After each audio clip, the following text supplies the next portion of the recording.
This is John Musgrave. Thank you for coming to the podcast. If you like this content or this episode, please click like or even subscribe or hit that thumbs up button on your screen, and that'll help more people find us.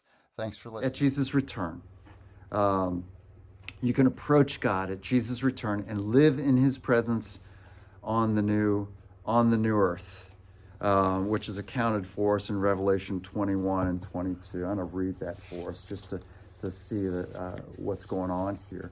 We know that Jesus was resurrected in His body, bodily resurrected, and He said to His disciples, touch me. But, Thomas, you who doubted, put your finger in my wrist, put your hand in my side.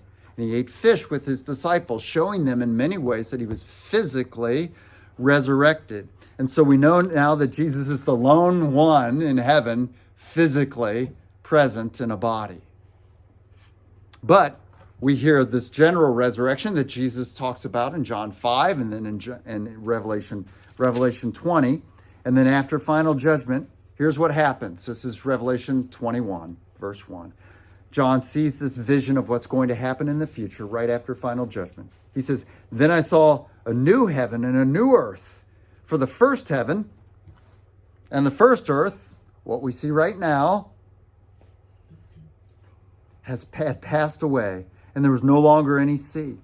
I saw the holy city, the new Jerusalem, the heavenly Jerusalem, come down out of heaven, prepared as a bridegroom, beautifully dressed for her husband, the new earth.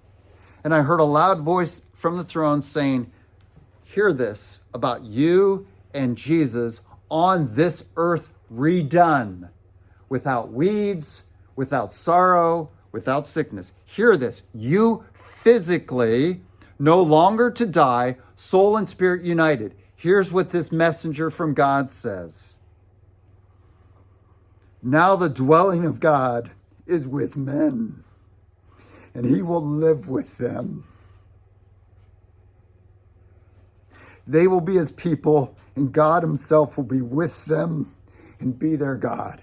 This is Jesus enthroned physically in the New Jerusalem, which has come down, the heavenly Jerusalem has come down to earth.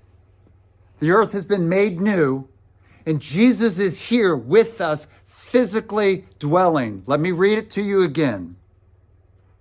Now the dwelling of God is with men, not in heaven, it's with men, and He will dwell with them. To live with them. They will be His people, and God Himself will be with them and be their God. He will wipe every tear from their eyes. There will be no more death, or mourning, or crying, or pain, for the old stinky order of things has passed away. Sorry, I added stinky. God didn't say that. That's not His word. Sorry, I shouldn't add. But the old order of things has passed away. And He who is seated on the throne, Jesus said, I am making everything new. Write this down, for these words are trustworthy and true. No more death. No more mourning. No more crying. No more pain. Where is that found? In the presence of Jesus on this earth. That's the good news. He has separated us from death. The second death doesn't affect us. We die physically once, but are brought back to life by Him and live with Him forever. And He dwells with us forever. So summary for you, summary. The hyssop at the cross reminds us, it ties us in to being cleansed from our uncleanliness, from our sin represented in mildew and leprosy, but our uncleanliness from our association with death, being spiritually dead. The hyssop at the cross reminds you that though you were born spiritually dead and unclean before God, though you were born spiritually dead and unclean before God, through your faith in Jesus, you have received the sprinkling of Jesus' blood upon you, making you clean before God. Making you clean before God. Able to enter His presence in this life, when you die, and when He returns. You're able to approach God. You're able to be in His presence because you've been sprinkled, not because you're good, but because you've been sprinkled clean with the blood of Jesus. He's separated you from death. And so because of this sprinkling, second line there for you in your summary, because of this sprinkling, you have entered God's presence in the church, which we mark with church membership. Stephen, today in front of you, we mark this is a person who has entered God's presence. Really, really. Isn't that good news?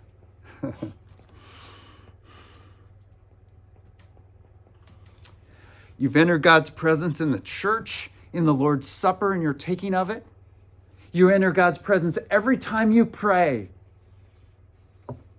And you will enter God's presence as well when you die and when Jesus returns. You will enter God's presence as well when you die and when Jesus returns. Let's pray.